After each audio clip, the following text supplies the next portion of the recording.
অপেক্ষা পর্ব ৭ লেখক হুমায়ুন আহমেদ। গল্প পাঠে আমি অরোরা ইসলাম। সুরাইয়া আয়নার সামনে বসে আছে। তার চোখে মুখে হতবম্ব ভাব। আয়নায় স্পষ্ট দেখা যাচ্ছে শীতের কাছের কিছু চুল তামাটে হয়ে আছে। কি ভয়ঙ্কর কথা! চুল পেকে যাচ্ছে নাকি হলুদ চুল জাতীয় কোনো রং লেগেছে? হলুদ রং রাখবে কিভাবে? কত বছর হলো সে রান্নাঘরে যায় না। সুরাইয়া তীক্ষ্ণ গলায় ডাকলেন, সুপ্রভা। সুপ্রভা দরজা ধরে দাঁড়ালো। সে আজ শখ করে তার মায়ের শাড়ি পরেছে, নীল শাড়িতে সাদা সাদা বুটি। শাড়িটা যে এত সুন্দর আগে বোঝা যায়নি, পরার পর বোঝা যাচ্ছে। শাড়ি পরার জন্য তাকে এত বড় লাগছে যে মনেই হচ্ছে না তার বয়স মাত্র ১৩। মনে হচ্ছে তরুণী এক মেয়ে যে সুযোগ পেলে সবার চোখ এড়িয়ে তার ছেলে বন্ধুর সঙ্গে টেলিফোনে গল্প করে। সুপ্রভা এমনিতে দেখতে সুন্দর, শাড়ি পরায় আজ তাকে অন্যরকম সুন্দর লাগছে। একটু আগে মিতু তাকে দেখে বলেছে, সুপ্রভা, খবরদার শাড়ি পরবি না, হিংসেই আমার শরীর জ্বলে যাচ্ছে। কিছুক্ষণের মধ্যে দেখবি সারা গায়ে ফসকা পড়ে উঠবে। সুরাইয়া মেয়েকে দেখে বলল, সুপ্রভা, দেখ তো আমার মাথার চুল পেকে যাচ্ছে নাকি? সুপ্রভা বলল, হুম। হুম আবার কি ধরনের কথা? হয় বল হ্যাঁ, নয় বল না। চুল পেকেছে? সুপ্রভা তীক্ষ্ণ গলায় বলল, হ্যাঁ। সুরাইয়া তীব্র গলায় বলল, চুল পাকবে কেন? এখনই কেন চুল পাকবে? সুপ্রভা এই প্রশ্নের কি জবাব দেবে বুঝতে পারছে না। চুল পেকে গেলে সে কি করবে? সে তো আর ১০০ বছরের পুরনো ঘি মায়ের মাথায় মাখিয়ে দেয়নি, তার চুল পাকায়নি। এমনিতেই সে তার মায়ের ভয়ে আজ অস্থির হয়ে আছে। আজ সকাল থেকে ভয় বেশি লাগছে, কারণ বান্ধবীর জন্মদিনে যাবার কথা যখন বলা হয়েছে, মা বিশ্রী করে তাকিয়েছেন, কিছু বলেননি। অথচ আগে ভাগে কথা ঠিক হয়ে আছে যে সবাই দল বেঁধে শাড়ি পরে যাবে, রাতে ওই বাড়িতে থাকবে, সারা রাত গল্প করবে।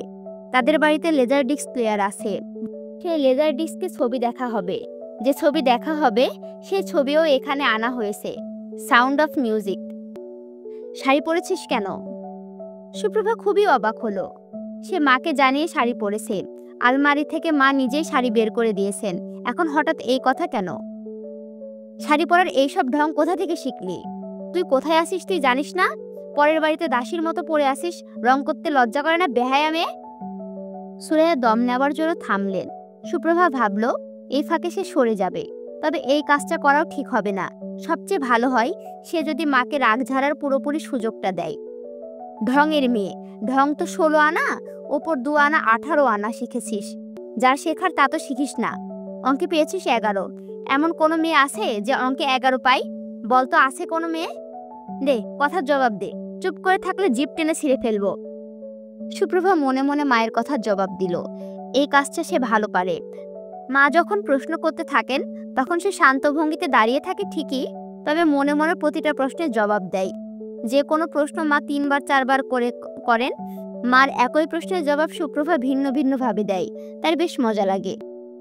কি সার্কাসের সঙ্গের মতো দাঁড়িয়ে আছিস কেন? কথার জবাব দে। আছে কোনো মেয়ে যে অঙ্কে ১১ পায়? সুপ্রভা মনে মনে বলল, হ্যাঁ মা আছে। নন্দিতা বলে একটা মেয়ে আছে আমাদের ক্লাসে, যে পেয়েছে ৯। তোমার যদি বিশ্বাস না হয় তুমি নন্দিতার কাছে টেলিফোন করে জেনে নিতে পারো। ওরা দারুণ বড়লোক, ওদের বাড়িতে ৩টা টেলিফোন। নন্দিতাও আজ জন্মদিনে আসবে। নন্দিতা পরবে লাল সিল্কের শাড়ি, রাজশাহী সিল্ক। সেরিকালচার বোর্ডে তার এক মামা চাকরি করেন, তিনি এনে দিয়েছেন। সুরাইয়া বললেন, তুই এক্ষুনি শাড়ি খোল, বই খাতা নিয়ে বস, ইমনকে বল অঙ্ক দেখিয়ে দিতে। সুপ্রভা মনে মনে বলল, দুপুরবেলা বই নিয়ে বসবে কেন মা? ইমন ভাইয়াকে অঙ্ক দেখিয়ে দিতে বলা যাবে না, তার জ্বর, সে বিছানায় শুয়ে কোকো করছে। শাড়ি খুলে ফেলতে বলছো, খুলে ফেলছি, কিন্তু কোন কাপড়টা পরবো তাও বলে দাও। যা পরবো সেটা নিয়েই তো তুমি কথা শোনাবে। এত কথা শুনতে কারো ভালো লাগে না। বাবা যে বাড়ি ছেড়ে পালিয়ে গেছে, আমার ধারণা তোমার কথা শুনেই পালিয়ে গেছে, এবং সে নিশ্চয়ই লক্ষ্মী টাইপ কোনো একটা মেয়েকে বিয়ে করেছেন, যে মেয়ে 10টা কথার উত্তরে একটা কথা বলে, তোমার মতো ক্যাট ক্যাট করে না। সুপ্রভা মায়ের সামনে থেকে সরে গেল। তাকে দেখে মনেও হবে না সে দুঃখ মনে পেয়েছে, মন খারাপ করেছে, বরং মনে হবে একটু আগে তার জীবনে মজার একটা ঘটনা ঘটেছে, সে আনন্দে সে ঝলমল করছে। সুপ্রভা একতলা থেকে মিতুর ঘরে ঢুকলো। রাতে সে মিতুর সঙ্গে ঘুমায়। মিতুর ঘরটা তার ঘর। মিতু আপার ঘরে থাকতে তার বেশ ভালো লাগে, তবে আরো ভালো লাগতো যদি সে তার নিজের কোনো একটা ঘর থাকতো। পুরো ঘরটা সাজাতো নিজের মতো করে, ঘরে খাট রাখতো না, নন্দিতার মতো মেঝেতে একটা ফোম বিছিয়ে রাখতো, নিজের একটা সিডি প্লেয়ার থাকতো, সারাক্ষণ গান শুনতো। মিতু কাঁচা কলার ভর্তা বানাচ্ছিল। কাঁচা কলা কুচি কুচি করে কেটে তার সঙ্গে তেঁতুল, কাঁচামরিচ, লবণ মিশিয়ে ভর্তা। কাঁচা কলার কষের সঙ্গে পরিমাণ মতো তেঁতুল মিশাতে পারলে অসাধারণ একটা জিনিস তৈরি হয়। তেঁতুলের পরিমাণটা ঠিক করাটাই জটিল। বেশি হলেও ভালো লাগে না, আবার কম হলেও ভালো লাগে না। যে কোনো ধরনের ভর্তা বানানোর ব্যাপারে মিতু মোটামুটি একজন বিশেষজ্ঞ। সুপ্রভা মিতুকে ডাকে ভর্তা রানী। সুপ্রভা হাত বাড়িয়ে বলল, দেখি আপা, কেমন হয়েছে? মিতু বিরক্ত গলায় বলল, আগে বানানো হোক, তারপর তো দেখবি। তুই যা, চট করে রান্নাঘর থেকে ধনেপাতা নিয়ে আয়, অল্প ধনেপাতা কষলে দিয়ে দিই। ধনেপাতা দিও না আপা, কলা ভর্তায় ধনিয়া পাতার গন্ধ ভালো লাগে না। তোকে মাতব্বরি করতে হবে না, যা করতে বলছি কর। সুপ্রভা ধনিয়া পাতা আনতে গেল। মিতু কি মনে করে যেন মুখ টিপে হাসলো। সব মানুষের কিছু কিছু বিচিত্র স্বভাব আছে, মিতুরও আছে। তার বিচিত্র স্বভাবের একটা হচ্ছে, যখন একা থাকে তখন সে মুখ টিপে হাসে, আশেপাশে কেউ থাকলে সে গম্ভীর। তখন তাকে দেখলে মনে হবে কাজ ছাড়া সে কিছু বুঝেই না, কাজের বাইরে সবকিছুই তার অপছন্দ। সুপ্রভা ধনেপাতা নিয়ে উপস্থিত হলো। মিতু বলল, ইমনের জ্বর কত জানিস? না। 104। আমি ঠিক করেছি, ওর গায়ে পানি ভর্তি একটা কাপ ঘন্টাখানেক বসিয়ে রাখবো। জ্বরের তাপে পানি গরম হবে, সেই পানি দিয়ে আমি চা বানিয়ে খাবো। সুপ্রভা খিলখিল করে হাসতে লাগলো। মিতু আপাকে এই জন্যই তার এত ভালো লাগে। গম্ভীর মুখে এমন মজার মজার কথা বলবে যে হাসতে হাসতে পেট ব্যথা শুরু হয়। হাসি দেখে মিতু আপা আবার বিরক্ত হয়ে ধমক দেয়। কি আশ্চর্য মেয়ে, নিজেই হাসাবে আবার নিজেই ধমকাবে। সুপ্রভা, হাসি থামা, বিশ্রী শব্দ করে হাসছিস কিভাবে? তুই তো হায়না না, মানুষ। তোর হাসি শুনে মনে হচ্ছে একটা মহিলা হায়না হাসছে। হাসি বন্ধ কর। সুপ্রভা হাসি বন্ধ করতে চেষ্টা করছে, পারছে না। মিতু আপাকে দেখতে সুন্দর লাগছে। মিতু আপা কোনো রকম সাজগোজ করে না, অথচ তাকে দেখে মনে হয় সবসময় বাইরে যাবার জন্য সেজে আছে। সুপ্রভা, আই, একটা কাজ করি, ইমনের কাছে একটা উড়ো চিঠি পাঠাই। কি উড়ো চিঠি? প্রেমের চিঠি। কোনো একটা মেয়ে লিখেছে এরকম, ভুল বাংলায় আজে বাজে টাইপ। চিঠি পড়ে তার আত্মা কেঁপে উঠবে, কাউকে বলতেও পারবে না, মুখ শুকনো করে ঘুরবে। আমরা দূর থেকে মজা দেখব। আইডিয়াটা কেমন? ভালো, খুব ভালো। চিঠিটা আমরা পোস্ট অফিস থেকে রেজিস্ট্রি করে পাঠাবো। চিঠিটা কে লিখবে? তুমি? তোমার হাতের লেখা তো চিনে ফেলবে। আমি 4-5 রকমের হ্যান্ডরাইটিং পারি, চেনার কোনো উপায় নেই। তাহলে আপা চলো লিখে ফেলি। বললেই তো লিখে ফেলা হয়ে যায় না, চিন্তা ভাবনা করে লিখতে হয়। রাতে লিখব। শুরুটা হবে কিভাবে জানিস? ওগো আমার প্রাণ পাখি বুলবুলি। সুপ্রভা আবারও খিলখিল করে হেসে উঠল। মিতু বিরক্ত গলায় বলল, বললাম না হায়নার মতো হাসবি না। হাসি আসলে কি করব? হাসি আসলে হাসি চেপে রাখবি। হাসলে মেয়েদের যত সুন্দর লাগে, হাসি চেপে রাখলে তার চেয়ে 10 গুণ বেশি সুন্দর লাগে। তোমাকে কে বলেছে? আমাকে কিছু বলতে হয় না, আমি হচ্ছি সর্বজান্তা, সব কিছু জানি এবং ম্যানেজ মাস্টার, সব কিছু ম্যানেজ করতে পারি। তুমি কি মাকে বলে আমার বান্ধবীর বাসায় যাবার ব্যাপারটা ম্যানেজ করতে পারবে? আজ রাতে ওর বাসায় থাকার কথা।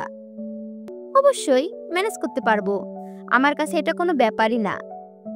তাহলে তুমি আমাকে যাবার ব্যবস্থা করে দাও। আমি কেন যাবার ব্যবস্থা করে দিব? তোর সমস্যা তুই দেখবি।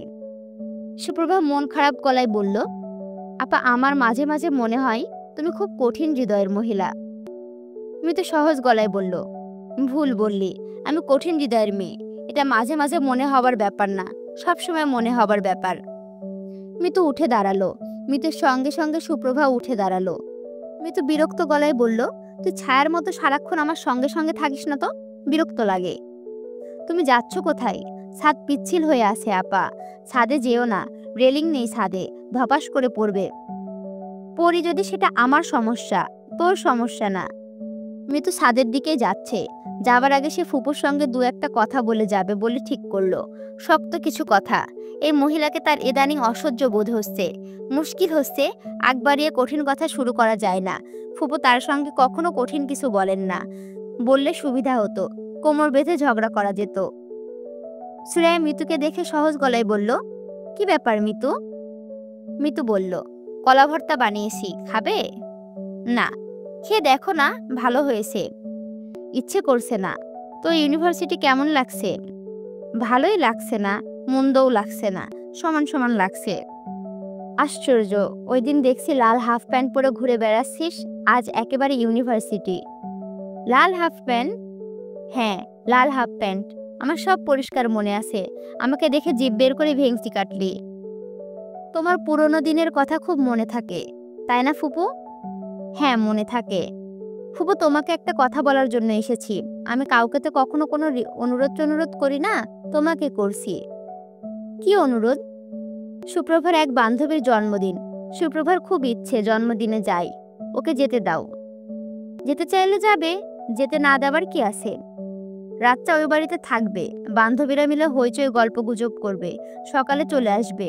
আমি বিকেলে দিয়ে আসবো, সকালে নিয়ে আসবো। কাল আমার ক্লাস নেই। ঠিক আছে।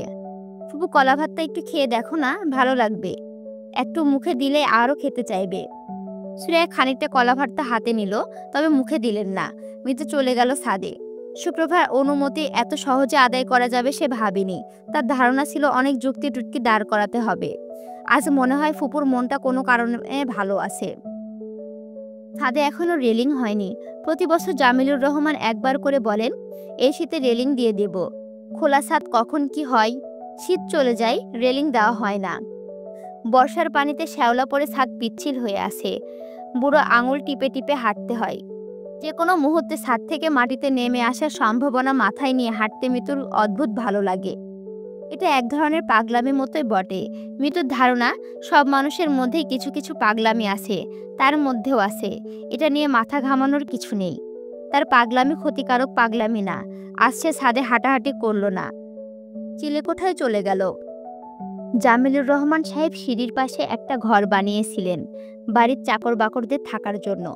ঘরটা মিতু নিয়ে নিয়েছে। দুটা নাম্বারিং লক দিয়ে ঘরে তালা দেওয়া। দুটা তালা দেখে ধারণা হতে পারে ঘর ভর্তি মিতুর শখের জিনিসপত্র। আসলে ঘরটা প্রায় খালি। একটা চৌকি আছে, চৌকিতে পাটি পাতা, কোনো বালিশ নেই। চৌকির পাশে ছোট্ট টেবিল, টেবিলে কিছু খাতাপত্র, কয়েকটা বল পয়েন্ট, দুটা ফাউন্টেন পেন, কয়েকটা পেন্সিল।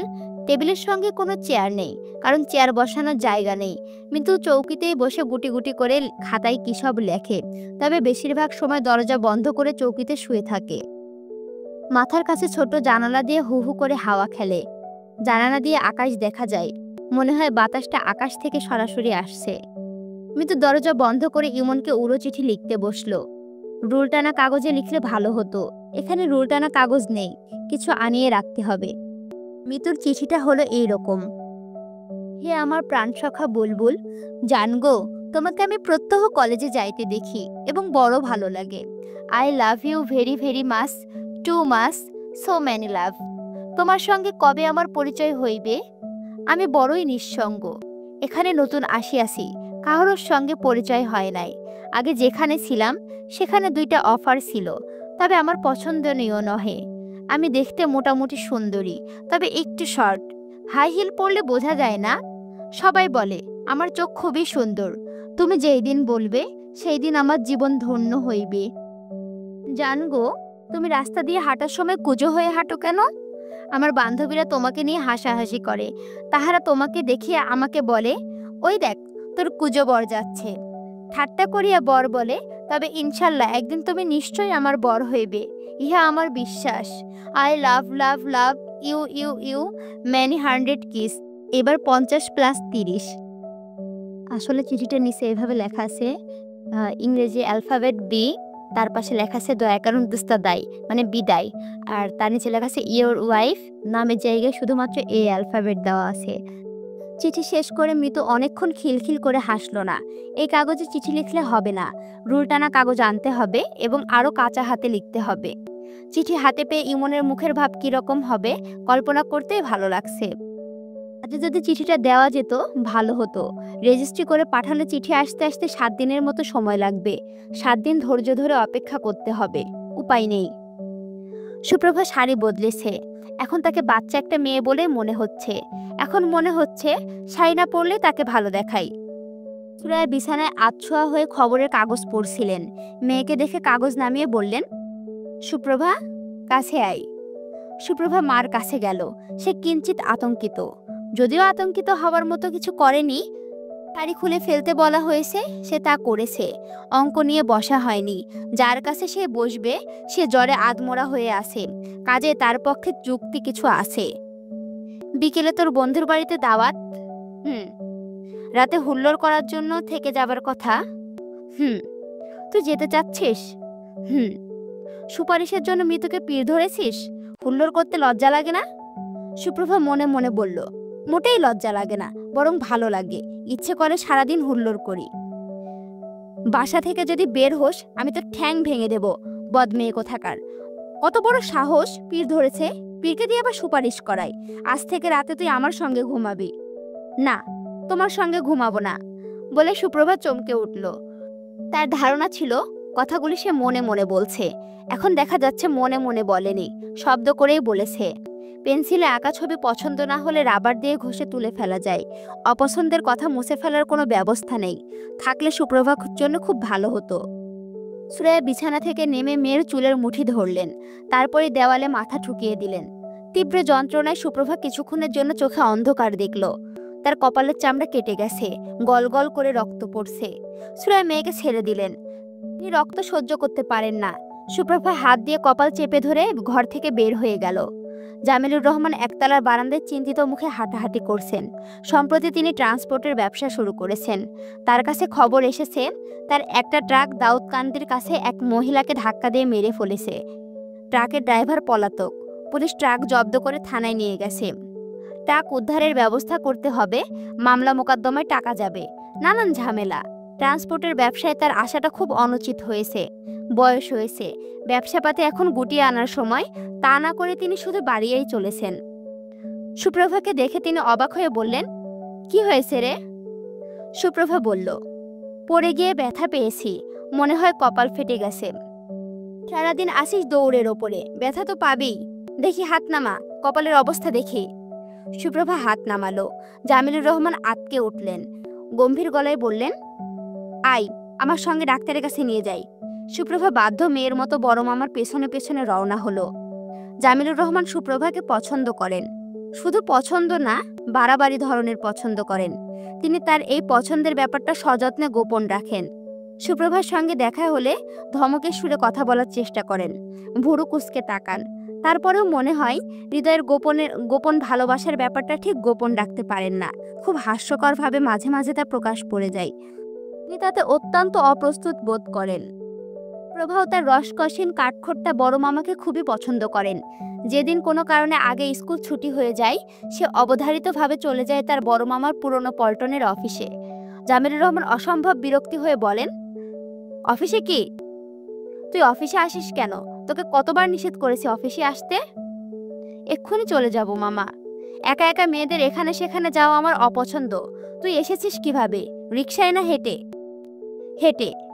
ফ্যানের নিচে বস, আর কোনোদিন যদি অফিসে আসিস আমি কিন্তু সত্যি সত্যি আছাড় দেব। আচ্ছা দিও। বড় মামা, আমি কোক খাবো। কোক খাবার জন্য এসেছিস? আমার কাছ থেকে টাকা নিয়ে যাবি, এরপর থেকে স্কুলে কোক কিনে খাবি, অফিসে আসবি না। আচ্ছা। জামিলুর রহমান বিরক্ত মুখে ভাগ্নিকে কোক এনে দেন। আগে দোকান থেকে আনাতে হতো, এখন আনাতে হয় না। সুপ্রভা মাঝে মাঝে অফিসে এসে কোক খেতে চাই। শুধুমাত্র এই কারণে তিনি অফিসের জন্য একটি ফ্রিজ কিনেছেন। ফ্রিজ ভর্তি কোকের ক্যান। স্নেহ, মমতা, ভালোবাসা, এই ব্যাপারগুলি আসলেই খুব অদ্ভুত। কোন জাগতিক নিয়মকানুনের ভেতরে এদের ফেলা যায় না। জামিলুর রহমান এই মেয়েকে কেন এত পছন্দ করেন তা তিনি নিজেও কখনো বলতে পারবেন না। সুপ্রভার কপালে দুটো স্টিচ লাগালো। ফেরার পথে জামিলুর রহমান সারা পথ ভাগ্নিকে বকতে বকতে এলেন। বকা এবং উপদেশের কম্বিনেশন। সারাদিন ছোটাছুটি লাফালাফি করবি, ব্যথা তো পাবি। নিয়ম নীতির ভেতরে চলতে হয় না? এত বড় যে পৃথিবী, সেও নিয়মের ভেতর দিয়ে চলে। সূর্য চারিদিকে একই পথে ঘুরে। পৃথিবী কি লাফালাফি ঝাপাঝাপি করে? সুপ্রভা বলল, মামা তুমি এমন অদ্ভুত ধরনের কথা বলো না তো। হাসি আসছে। আমি কি পৃথিবী নাকি যে লাফালাফি ঝাপাঝাপি করব না? জামিলুর রহমানের ইচ্ছে করছে মেয়েটাকে কোনো ভালো উপহার কিনে দিতে, যাতে তার মনটা খুশি হয়ে যায়। কাজটা করতে লজ্জা পাচ্ছেন। কিছু কিছু মানুষ স্নেহ এবং ভালোবাসাকে চরিত্রের বিরাট দুর্বলতা মনে করেন। সেই দুর্বলতা প্রকাশ হয়ে পড়লে তাদের লজ্জার সীমা থাকে না। মিতু বলল, কিরে তোর কপালে ব্যান্ডেজ কেন? সুপ্রভা হাসি মুখে বলল, কপাল ফাটিয়ে ফেলেছি, এই জন্য কপালে ব্যান্ডেজ। কপাল ফাটালে কিভাবে? সিঁড়ি দিয়ে নামছি, হঠাৎ রেলগাড়ি ঝমাঝম, পা পিছলে আলুর দম। ফাটা কপাল নিয়ে জন্মদিনে যাচ্ছিস? যাচ্ছি না আপা। যাচ্ছিস না? না। মাথায় ব্যান্ডেজ নিয়ে জন্মদিনে যাবার দরকার কি? মিতু এক দৃষ্টিতে তাকিয়ে আছে, তার চোখ তীক্ষ্ণ, ভুরু কুঁচকে আছে, মনে হচ্ছে সে রেগে যাচ্ছে। সুপ্রভা বলল, এইভাবে তাকিয়ে আছো কেন?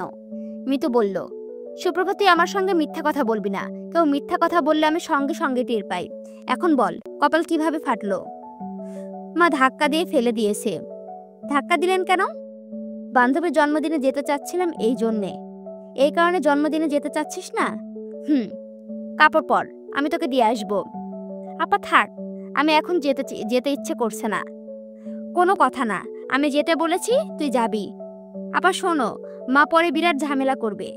করুক ঝামেলা। আপা প্লিজ, আমি যাব না। সুপ্রভা তুই আমার সঙ্গে ভবিষ্যতে আর কোনোদিন কথা বলবি না, এবং অবশ্যই রাতে আমার সঙ্গে ঘুমাবি না। সুপ্রভা তাকিয়ে রইল। মিতু এখনো এক দৃষ্টিতে তাকিয়ে আছে, রাগে এখন তার শরীর কাঁপতে শুরু করেছে। সুপ্রভা বুঝতে পারছে না মিতু আপা এত অল্পতে কেন এমন রেগে যায়। সুপ্রভা, জি। আমার ঘর থেকে তোর বালিশ জিনিসপত্র সব সরিয়ে নিয়ে যা। আমি ঠাট্টা করছি না, আই মিন ইট। তোমার সঙ্গে কথাও বলতে পারবো না? না। লাস্টে একটা প্রশ্ন করতে পারি? ভাইয়াকে যে ওর চিঠি দেওয়ার কথা ছিল, সে চিঠিটা তুমি কি লিখেছো? মৃত্যু প্রশ্নের জবাব না দিয়ে চলে গেল। সুপ্রভার খুব মন খারাপ লাগছে। রাতে মার সঙ্গে ঘুমাতে হবে ভাবতে জ্বর এসে যাচ্ছে। ঠিক সন্ধ্যার আগে আগে ইমন ঘুম ভাঙল। বিকেলে ঘাম দিয়ে তার জ্বর এসেছে। সকাল থেকে কিছু খায়নি, খিদেও হয়নি। জ্বর সাবার সঙ্গে সঙ্গে খিদে পেট মোচড় দিতে লাগলো। গরম ভাত, ডিম ভাজা এবং শুকনো মরিচ ভাজা দিয়ে তার ভাত খেতে ইচ্ছে করছে। সে যদি বিখ্যাত কোনো ব্যক্তি হতো তাহলে ইন্টারভিউতে জিজ্ঞেস করত, আপনার প্রিয় খাবার কি? সে বলতো, চিকন চালের গরম ভাত, নতুন আলু দিয়ে শিং মাছের ঝোল। সে বিখ্যাত কেউ নয়, ইচ্ছে করলেও সে তার পছন্দের খাবার খেতে পারে না। তার জ্বর এখন সেরেছে, প্রচণ্ড খিদে লেগেছে, উপায় নেই। বিকেলে এ বাড়িতে ভাত থাকে না। দুপুরের খাবার শেষ হলেই বাড়তি ভাতে পানি দিয়ে দেওয়া হয়। পরদিন সকালে 3টে কাজের মেয়ে নাস্তা হিসাবে পান্তা ভাত খায়। বিকেলে কাজের সময় তাদের কাছে চাইলেও তারা তার জন্য গরম ভাত রাঁধবে না। মিতুকে কি বলে দেখব? মিতুকে বললে সে ড্রাইভার পাঠিয়ে শিং মাছ কিনিয়ে আনাবে, অবশ্য নাও আনতে পারে। মিতুর কোনো ঠিক ঠিকানে নেই। হয়তো বলবে, শিং মাছ খেতে হবে না, 1 গ্লাস দুধ খেয়ে শুয়ে থাক। যে কমাবার জন্য ইমন পুরো 2 গ্লাস পানি খেয়ে ফেললো। পানিতে তিতকুটে স্বাদ, তার মানে জ্বর ভাব পুরোপুরি সারেনি। খালি পেটে পানি বেশি খেলে নেশা নেশা ভাব হয়, ঘুম পায়। ইমন আবারও শুয়ে পড়ল। বিছানার চাদর এবং কাঁথাটা বদলাতে পারলে ভালো হতো। চাদর এবং কাঁথায় জ্বর জ্বর গন্ধ। অসুখ সেরে যাবার পর অসুখের গন্ধ নিয়ে শুয়ে থাকতে ভালো লাগে না। যদি লাগে তাহলে বুঝতে হবে অসুখ সারেনি। ইমনের শুয়ে থাকতে ভালো লাগছে। বৃষ্টির মতো ঝমাঝম শব্দ হচ্ছে, অথচ বৃষ্টি হচ্ছে না। শব্দটা আসছে কোথা থেকে? ইমনের ঘরটা বেশ বড়, তবে ঘরটা তার একার না। জামিলুর রহমানের 2 ছেলে শোভন এবং টোকনের একই সঙ্গে শোবার ঘর। শোভনকে আপাতত বাড়ি থেকে বের করে দেওয়া হয়েছে বলে ঘরটা এখন ইমনের। 2 ভাইয়ের বয়স 25। যমজ হলেও এদের চেহারা এবং স্বভাব চরিত্র আলাদা। শোভন ঠান্ডা স্বভাবের, টোকন উগ্র। 2 জন সারাক্ষণই একসঙ্গে থাকে। শোভনকে বের করে দেওয়া হয়েছে বলে টোকনও বের হয়ে গেছে। এরা জগন্নাথ কলেজে বাংলা অনার্সে ভর্তি হয়ে কিছুদিন ক্লাস করছিল। এখন কি করে বা কি না করে পুরোটা রহস্যে ঘেরা। ইমন 2 ভাইকে বেশ পছন্দ করে। যেসব রাতে তারা থাকে না, সেসব রাতে একা একা ঘুমাতে ইমনের একটু একটু ভয় ভয়ও লাগে। শোভনকে কেন বাড়ি থেকে বের করে দেওয়া হয়েছে ইমন জানে না। তার বড় মামা এক রাতে তার ঘরে এসে বলেছেন, শোভন যদি রাত বিরাতে তার ঘরে থাকতে আসে আমাকে খবর দিবি, যত রাতই হোক আমাকে খবর দিবি। এই বাড়ির ত্রিসীমানায় তার আসা নিষেধ। ইমন শুধু হ্যাঁসূচক মাথা কাত করেছে, বেশি কিছু জিজ্ঞাসা করার সাহস হয়নি তার। জামিলুর রহমান ইমনের ঘর থেকে শোভনের খাট, তোশক, চাদর সব সরিয়ে নিয়েছেন। শোভনের আলমারি খুলেও জিনিসপত্র সরানো হয়েছে। টোকনের খাট বিছানা সব ঠিকঠাক আছে। ইমন শুয়ে আছে টোকনের খাটে। সন্ধ্যাবেলা ইমনের ঘুম ভাঙল মশার কামড়ে। মশার কামড়ে তার মুখ ফুলিয়ে ফেলেছে। ঘর অন্ধকার, মনে হচ্ছে গভীর রাত। দরজা জানালা বন্ধ বলে বোঝাই যাচ্ছে না মাত্র সন্ধ্যা হলো। গভীর রাত ভেবে ইমন একটু ভয় ভয় করতে লাগলো। তার বাথরুমে যাওয়া দরকার। খাট থেকে নেমে বাতি জ্বালিয়ে বাথরুমে যেতেই ভয় লাগছে। মনে হচ্ছে খাট থেকে নামলে খাটের নিচ থেকে হামাগুড়ি দেওয়া একজন এসে শীতল হাতে তার দুপা জড়িয়ে ধরবে। এই ভয় শৈশবের ভয়। শৈশবে কিছু কিছু ভয় মানুষের সঙ্গে থেকে যায়। মানুষের বয়স বাড়ে, শৈশবের অনেক কিছুই তাকে ছেড়ে যায়, ভয়টা ছাড়ে না। ভয় পেলে ইমনের অবধারিতভাবে ছোট চাচার কথা মনে পড়ে। ছোট চাচার সঙ্গে দেখা হয় না প্রায় ৬ বছর। দাদির মৃত্যুর পরপর হুট করে তিনি একদিন চলে যান সিঙ্গাপুর, সেখান থেকে মালয়েশিয়া, মালয়েশিয়া থেকে সুইডেন। তার শেষ পিকচার কার্ডটা সুইডেন থেকে পাঠানো। সুন্দরী নীলচোখা এক মেয়ে বরফ দিয়ে তুষার মানব বানাচ্ছে। পিকচার কার্ডের উল্টো দিকে এলোমেলো ভঙ্গিতে লেখা, ইমন, এখানে তেমন সুবিধা করতে পারছি না। স্পেনে এক বাঙালি পরিবার থাকে, তাদের সঙ্গে ভালো যোগাযোগ হয়েছে। তারা স্পেনে যেতে আমাকে উৎসাহিত করছেন। কি করব বুঝতে পারছি না। আমার সিদ্ধান্ত চিঠি দিয়ে জানাবো। সুইডেনের ঠিকানায় আপাতত কোনো চিঠি দিবি না, কারণ আমি আগামীকাল বাসা বদলাবো। সুপ্রভাকে আমার স্নেহ দিবি। সে কত বড় হয়েছে। ইতি, তো ছোট চাচা। ছোট চাচার কাছ থেকে আসা এই শেষ চিঠি। ইমনের ছোট চাচার কর্মকাণ্ডে সবচেয়ে বেশি আনন্দিত হয়েছেন সুরাইয়া। তিনি গম্ভীর গলায় বলেন, এখন প্রায় বলেন, বাড়িঘর ছেড়ে পালিয়ে যাওয়া তোদের বংশগত রোগ। তোর বাপ যেমন উধাও হয়েছে, তোর চাচাও তাই করেছে। তোদের পূর্বপুরুষের উদাহরণ খুঁজতে দেখবি, তারাও এই কর্মকাণ্ড করেছে। তোদের গোষ্ঠী হলো ভবঘুরে গোষ্ঠী। আমি যে গোড়া থেকেই বলছি, তোদের বাবা ভালো আছে, যথাসময়ে উপস্থিত হবে। এই কথাটা প্রমাণ হলো তো? মাঝে মাঝে ইমনেরও মনে হয় মার কথা শেষটা সত্যি সত্যি ফলে যাবে। কোনো এক গভীর রাতে বাবা এসে উপস্থিত হবেন। ইউনিভার্সিটির ভর্তির ফর্মে বাবার নাম লিখতে হয়। সেখানে সে লিখেনি মরহুম হাসানুজ্জামান। মরহুম শব্দ লিখতে তার ইচ্ছে করে না। বাবা যদি কোনোদিনই না ফেরে, তাহলে হয়তো সে কোনোদিনই লিখতে পারবে না বাবা মরহুম হাসানুজ্জামান। ইমনের বয়স যখন ৮০ হয়ে যাবে, তখন কি পারবে? না, তখনও পারবে না। অদ্ভুতভাবে একজন মরণশীল মানুষ অমর হয়ে যাচ্ছে। খুট করে দরজা খুলল। সুপ্রভা মাথা বের করে বলল, ভাইয়া, ঘর অন্ধকার করে বসে আছিস কেন? জ্বর কমছে? ইমন বলল, হুম। কিছু খাবে? খিদে লেগেছে? স্যুপ খাবে? স্যুপ? আমার জন্য বড় মামা স্যুপ আনিয়েছেন। আমার খেতে ইচ্ছে করছে না। তোমাকে গরম করে এনে দেব? দে। ভাইয়া, তোমার মুখ কেমন জানি ফুলে লাল হয়ে আছে। মনে হয় হাম উঠেছে। হাম না, মশা কামড়েছে। বাতি কি নিভিয়ে দিয়ে যাব, না জ্বালানোই থাকবে? জ্বালাই থাকুক। মৃত আপা কি তোমার ঘরে এসেছিল? না। ইমন বোনের ব্যান্ডেজ করা কপাল দেখছে। তার মধ্যে একবারও জিজ্ঞাসা করেনি কপালে কি হয়েছে। সুপ্রভার ধারণা তার মা যেমন অদ্ভুত, তার ভাইও অদ্ভুত। জগতের কোনো কিছুতে তার কিছু হয় না। সুপ্রভা যদি কোনো কারণে হঠাৎ মারা যায়, সেই খবর ভাইয়ের কাছে পৌঁছালে সে উকি দিয়ে দেখবে, তারপর নিজের ঘরে ঢুকে দরজা টরজা বন্ধ করে বই নিয়ে বসবে।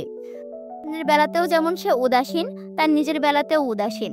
প্রচণ্ড জ্বর হলেও কাউকে বলবে না আমার জ্বর। কাঁথা গায়ে দিয়ে চুপচাপ শুয়ে থাকবে। খিদে লাগলে বলবে না আমার খিদে লেগেছে। সবচেয়ে যেটা ভয়ঙ্কর, মুখে হাসি নেই। কত মজার মজার ঘটনা চারিপাশে ঘটছে, সে দেখছে কিন্তু হাসবে না। সুপ্রভার প্রায় ইচ্ছে করে এমন অদ্ভুত কিছু তাদের সংসারে ঘটুক, যা দেখলে ইমন হো হো করে হেসে উঠবে। সেই হো হো হাসির ছবি সে চট করে ক্যামেরায় তুলে ফেলবে। ভাইয়া, হুম, সুনামগঞ্জের পাগলা পীর সাহেবের কথা তোমার বিশ্বাস হয়? তার কোন কথা? ওই যে সে মাকে দেখে বলে গেল বাবা বেঁচে আছেন, তোমার যেদিন বিয়ে হবে সেই দিন ফিরে আসবেন। না, পীরেরা এই জাতীয় কথা সব সময় বলে। দিন তারিখ মিলিয়ে বলে না। তারা বলে ফিরে আসবে, কবে আসবে তা বলে না। পাগলা পীর সাহেব কিন্তু কবে ফিরবেন তা বলেছেন। এই পীর অন্যদের চেয়ে বোকা। আমার কেন জানি মনে হয় পীর সাহেবের কথা সত্যি হবে। তোমার যেদিন বিয়ে হবে সেদিন বাবা সত্যি সত্যি উপস্থিত হবেন। উপস্থিত হলেই তো ভালো। সুপ্রভা খানিকক্ষণ ইতস্তত করে বলল, সবচেয়ে ভালো হয় তুমি যদি এখন বিয়ে করে ফেলো। বাবাকে আমরা তাহলে তাড়াতাড়ি পেয়ে যাব। তুমি যত দেরি করবে, ততই আমরা বাবাকে দেরিতে পাবো। ইমন তার বোনের দিকে তাকালো, কিছু বলল না। তার তাকানো দেখে বোঝা যাচ্ছে প্রসঙ্গটা তার মনে ধরছে না। সুপ্রভা অন্য প্রসঙ্গে চলে গেল। চোখ মুখ গম্ভীর করে বলল, শোভন ভাইয়ারা কি রাতে মাঝে মধ্যে আসে? না। আমার সঙ্গে একদিন দেখা হয়েছিল। আমি রিক্সা পাচ্ছিলাম না, রিক্সার জন্য দাঁড়িয়েছিলাম। হঠাৎ দেখি লাল রঙের একটা গাড়ি এসে একেবারে আমার গা ঘেঁষে থেমেছে। প্রথমত আমি ভয় পেয়ে গেলাম, তারপর দেখি পেছনের সিটে টোকন ভাইয়া আর শোভন ভাইয়া। আমাকে দেখে শোভন ভাই দিলেন এক ধমক, এখানে দাঁড়িয়ে আছিস কেন? শোভন ভাইয়া কি যে স্বভাব, এমন ঠান্ডা মানুষ অথচ ধমক ছাড়া কথা বলতে পারে না। আমি বললাম, রিক্সার জন্য দাঁড়িয়ে আছি। তারপর বললাম, শোভন ভাইয়া তোমার সাথে যখন গাড়িতে আসে তখন গাড়ি করে আমাকে নামিয়ে দাও। শোভন ভাইয়া বললেন, আমার ঠেকা পড়েছে, বলে হুশ করে গাড়ি নিয়ে চলে গেলেন। দুজন দাড়ি রেখেছে, মুখ ভর্তি দাড়ি, দেখেই চেনা যায় না, চেহারা একদম বদলে গেছে। ছেলেদের কত মজা, ইচ্ছে করলে দাড়ি রেখে তারা চেহারা বদলে ফেলতে পারে। আমরা মেয়েরা সেটা পারি না, ঠিক না ভাইয়া? হুম, মেয়েরাও দাড়ি গোঁফ গজানোর সিস্টেম থাকলে ভালো হতো, হতো না ভাইয়া? কি জানি, বুঝতে পারছি না। আমার কথা শুনতে কি তোমার বিরক্ত লাগছে? না। তাহলে এরকম বিরক্ত বিরক্ত ভাব করে বসে আছো কেন? ইমন জবাব দিল না। সুপ্রভা তার সঙ্গে প্রচুর কথা বলে, ইমনের ইচ্ছে করে কথা বলতে, কেন জানি বলা হয় না, সে শুধু শুনেই যায়। সুপ্রভার কপালে ব্যান্ডেজ, কিভাবে ব্যথা পেল জানতে ইচ্ছে করছে, কিন্তু জানার জন্য প্রশ্ন করতে ইচ্ছে করছে না। ইমন যখন ঠিক করলো এখন সে জানতে চাইবে, তখনই সুপ্রভা চলে গেল। ইমনের মনে হলো ভালোই হয়েছে, প্রশ্ন করতে হলো না। রাতে সুপ্রভা মার সঙ্গে ঘুমাতে এলো, বালিশ নিয়ে এসে ঝুপ করে বিছানায় পড়ে গেল। পড়ার সময় শব্দ একটু বেশি হলো, আতঙ্কে সুপ্রভা কিছুক্ষণ চুপ করে রইল। বোধহয় মা একটি ধমক দিলেন। সুরাইয়া ধমক দিলেন না, বরং উল্টো হলো, স্বাভাবিক গলায় বললেন, সুপ্রভা আয় চুল বেঁধে দিই। তাতে টান টান করে চুল বেঁধে না দিলে চুল বড় হয় না। সুপ্রভা মার কাছে চুল বাঁধতে গেল। মার মেজাজ এখন মনে হচ্ছে ভালো। এই ভালোটা কতক্ষণ ভালো থাকবে বলা যায় না। এমন কোনো যন্ত্রপাতি যদি থাকতো যা আগে ভাগে মেজাজের খবর জানায় তাহলে খুব ভালো হতো। যন্ত্রটা সুপ্রভা ফিট করে রাখতো। যন্ত্র আগে আগে ওয়ার্নিং দিচ্ছে, 4 নাম্বার দূরবর্তী বিপদ সংকেত, সাবধানে কথা বলতে হবে, সামনে না যাওয়াই ভালো, দূরে দূরে থাকুন। 10 নাম্বার মহাবিপদ সংকেত, আশ্রয় কেন্দ্রে আশ্রয় নিন, মৃত্যুর কাছে কিংবা বড় মামার কাছে চলে যান। সুপ্রভা, কি মা? এখন থেকে রাতে আমার সঙ্গে ঘুমাবি। সুপ্রভা মুখ শুকিয়ে গেল। মা পেছন থেকে চুল আশ্রাচ্ছেন বলে শুকনো মুখ দেখতে পেলেন না। সুপ্রভা নকল খুশিতে খুশি গলায় বলল, আচ্ছা। একা ঘুমালে হঠাৎ হঠাৎ খুব ভয় লাগে, পরশু রাতে খুব ভয় পেয়েছি। সুপ্রভা কিছু বলল না। মা কেন ভয় পেয়েছেন জানতে ইচ্ছে করছে না। টান টান করে বেনি বাঁধছেন, তার কষ্ট হচ্ছে, কিন্তু মুখে বলতে পারছে না। পরশু রাতে কি হয়েছে শোন। হঠাৎ ঘুম ভাঙলো, শুনি বৃষ্টি হচ্ছে, মাথার কাছে জানালা দিয়ে হাওয়া আসছে, বৃষ্টির ছাটও আসছে। ভাবলাম উঠে গিয়ে জানালা বন্ধ করি, উঠতে ইচ্ছে করছিল না। তখন ভাবলাম তোর বাবাকে বলি জানালা বন্ধ করতে। সুপ্রভা বিস্মিত গলায় বলল, বাবাকে বলি মানে? বাবা কোথায়? এটাই তো কথা, আমি পরিষ্কার দেখছি তোর বাবা উল্টো দিকে মুখ করে আমার পাশে ঘুমিয়ে আছে। সবসময় যেভাবে ঘুমায় সেইভাবে ঘুমাচ্ছে। বালিশ থেকে মাথা নেমে গেছে, হাঁটু চলে আসছে বুকের কাছে, চাদরটা কোমর পর্যন্ত দেওয়া। সবকিছু এত পরিষ্কার যে বাস্তবে এত পরিষ্কার না। তোর বাবা যে হারিয়ে গেছে তার কোনো খোঁজ নেই, এসব কিছুই তখন আমার মনে নেই। আমি হাত বাড়িয়ে তাকে ডাকতে যাব, তখনই বজ্রপাত হলো। আমি চমকে উঠলাম। হঠাৎ মনে হলো, আরে তাই তো, তোর বাবা এখানে দেখবো কেন? তখন দেখি কিছু নেই, বিছানা খালি। প্রচন্ড ভয় পেয়েছিলাম। ভয় পাবারই কথা, আমারও তো শুনে ভয় লাগছে, বুক ধকধক করছে। সুরাইয়া সহজ গলায় বললেন, বিছানায় তোর বাবাকে শুয়ে থাকতে দেখা নতুন কিছু না, আমি প্রায়ই দেখি। কি বলছো তুমি? তোর যখন 2 মাস বয়স তখন পরপর কয়েক রাত দেখেছি। সুপ্রভা মনে মনে বলল, মা তোমার মাথা খারাপ, পুরোপুরি খারাপ। রাতে তোমার সঙ্গে ঘুমোতে এই জন্য আমার ভয় লাগে। কোনো একদিন তুমি হয়তো আমাকে ভূত মনে করে গলা টিপে ধরবে। কোনো পীর ফকিরের কাছ থেকে তোমার জন্য তাবিজ আনা উচিত, কিংবা ডাক্তার দিয়ে চিকিৎসা করানো উচিত। ছেলে পাগলের চেয়ে মেয়ে পাগল ভয়ঙ্কর। সুপ্রভা স্কুলের আশেপাশে একটা মেয়ে পাগল থাকে, সে প্রায় হাতে একখান ইট নিয়ে মানুষজনকে তাড়া করে। সুপ্রভা আর মিনা একদিন স্কুল ছুটির পর আসছিল, পাগলিটা হঠাৎ থান ইট হাতে তাদের তাড়া করলো। সুপ্রভা একসময় হুমড়ি খেয়ে পড়ে গেল। কি আশ্চর্য কাণ্ড! পাগলিটা এসে তাকে টেনে তুলে গম্ভীর গলায় বলল, সাবধানে চলবি, বলে সে ইট হাতে তাড়া করতে লাগলো মিনাকে। তার মা পাগল হয়ে গেলেও কি এরকম কাণ্ড কারখানা করবে? ইট নিয়ে তাড়া করবে তাকে আর ভাইয়াকে? কি ভয়ঙ্কর! সুপ্রভা, জি মা। তোর নাম তোর বাবার রাখা, এটা কি জানিস? বাবা কিভাবে রাখবেন? আমার জন্ম হলো তার নিখোঁজ হবার পর। ইমন, যখন আমার পেটে তখন তোর বাবার ধারণা আমার মেয়ে হবে। সেই মেয়ের নাম কি রাখা হবে তার জন্য সে অস্থির হয়ে পড়ল। অফিস থেকে প্রতিদিনই একটা দুটো নাম নিয়ে ফিরতেন। রাতে ঘুমাতে যাওয়ার সময়, এই নামটা তোমার কেমন লাগে? আমি শুধু হাসি। হাসো কেন? তোর বাবার কাণ্ড দেখে হাসি। এরকম গম্ভীর মানুষ, অথচ ভেতরে ভেতরে ছেলে মানুষ। শেষটায় নাম ঠিক করা হলো সুপ্রভা। আমার সুরায়া থেকে সু নিয়ে সুপ্রভা। সুপ্রভা হাই তুলতে তুলতে বলল, তোমার সুরায়া থেকে সু নিয়ে আর বাবার হাসানুজ্জামানের হা নিয়ে সুহা। নাম রাখলে ভালো হতো, নতুন ধরনের হতো। সুহার কি কোনো অর্থ আছে নাকি? তাহলে হাসু। হাসুর অর্থ আছে, যে হাসে। আর আমি তো সেই রকমই, সবসময় হাসি। তুই সবসময় হাসিস। হুম। স্কুলে আমার নাম কি জানো মা?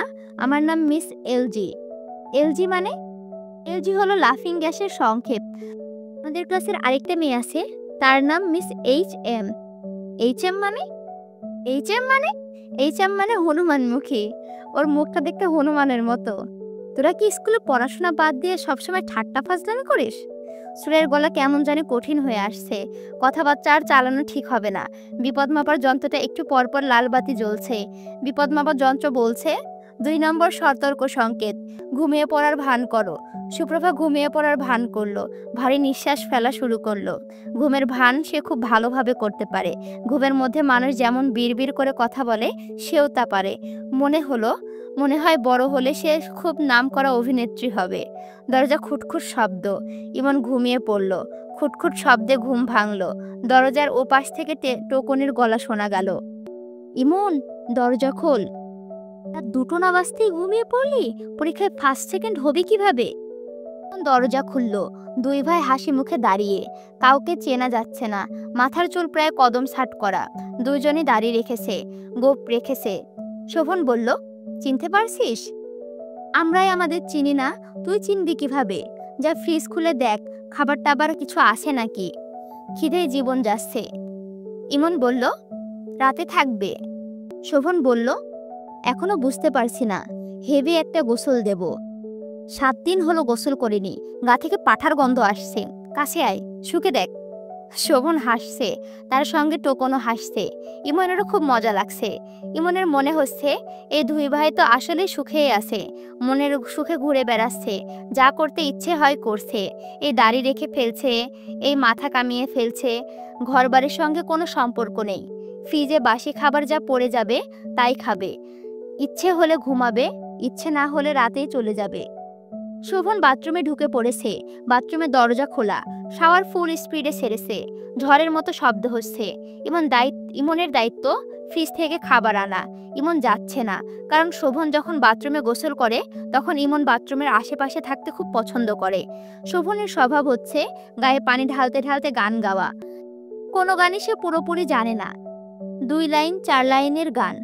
1 লাইনের রবীন্দ্রসঙ্গীত, কুসুমে কুসুমে চরণ চিহ্ন। তারপরে হিন্দি, বাচপানকে দিন ভুলা না দে না। ইমনের ধারণা বাংলাদেশে শোভন ভাইয়ের চেয়ে ভালো গানের গলা আর কারো নেই। শোভন বাথরুম থেকে চেঁচিয়ে বলল, ইমন, তোকে না খাবারের ব্যবস্থা করতে বললাম, তুই দাঁড়িয়ে আছিস কেন? যাচ্ছি। ওই গানটা গাও না। কোনটা? বাকের ভাইয়ের গানটা, হাওয়া মে উড়তে যায় ড্যাশ ড্যাশ ড্যাশ। আসলে আমি এই পার্টটা অনেক ইন্টারেস্ট নিয়ে পড়ছিলাম, ওই জন্য গান যেমন আছে তেমন করে পড়ার চেষ্টা করছিলাম। যাই হোক, গল্পে আসি। কথা ভুলে গেছি। তোকে যা করতে বলছি কর। যদি দেখিস ফ্রিজে কিছু নেই, তাহলে কাঁচা ডিম নিয়ে আসবি। কাঁচা ডিম লবণ দিয়ে খেতে মারাত্মক টেস্ট। ইমন তবুও যাচ্ছে না। শোভন ভাইয়া বাকের ভাইয়ের গানের 1-2 লাইন অবশ্যই গাইবে, তারপর সে যাবে। শোভন শিখ দিতে দিতে হাওয়া মে উড়তা যায় গানটা ধরলো। ইমনের রীতিমতো ঈর্ষা হচ্ছে। কাউকে কাউকে কাউকে আল্লাহ এত ক্ষমতা দিয়ে পাঠান কেন? ফ্রিজে অনেক খাবার ছিল। সকালের নাস্তা খিচুড়ি রাতের রেখে ফ্রিজে ঢুকিয়ে রাখা হয়েছে। খিচুড়ির সঙ্গে গোশত জমে শক্ত হয়ে আছে। 2 ভাই খুব তৃপ্তি করে খেলো। ইমন বলল, তোমরা কি আজ রাতেই চলে যাবে? তখন হ্যাঁ সূচক মাথা নাড়ালো। শোভন বলল, তোর কাছে একটা জিনিস রেখে যাব, কাপড় দিয়ে মোড়া। খবরদার খুলে দেখবি না ভেতরে কি, সাবধানে রাখবি। ইমন বলল, আচ্ছা। ইউনিভার্সিটিতে তোর কোনো সমস্যা হচ্ছে না তো? কি সমস্যা? ইউনিভার্সিটিটা হয়েছে রাজনীতির আখড়া। এ ওকে মারছে, ও তাকে ধমকাচ্ছে। তোকে যদি কেউ কিছু বলে আমাদের বলিস, ভুঁড়ি গলিয়ে পেটের ফোটকা বের করে ফেলবো। ইমন হাসছে। শোভন বিরক্ত গলায় বলল, হাসছিস কেন? ইমন বলল, মানুষের ফটকা আছে নাকি? ফটকা থাকে মাছের। শোভন বলল, নারী ভুঁড়ি এবং ফটকা একই ধরনের জিনিস। খাওয়া শেষ করে দুই ভাই রাত ৩টার দিকে চলে গেল। বাকি রাতটা ইমনের ঘুম হলো না। তার বারবার মনে হলো সে একটা ভুল করেছে। তারও উচিত ছিল এই দুজনের সঙ্গে চলে যাওয়া।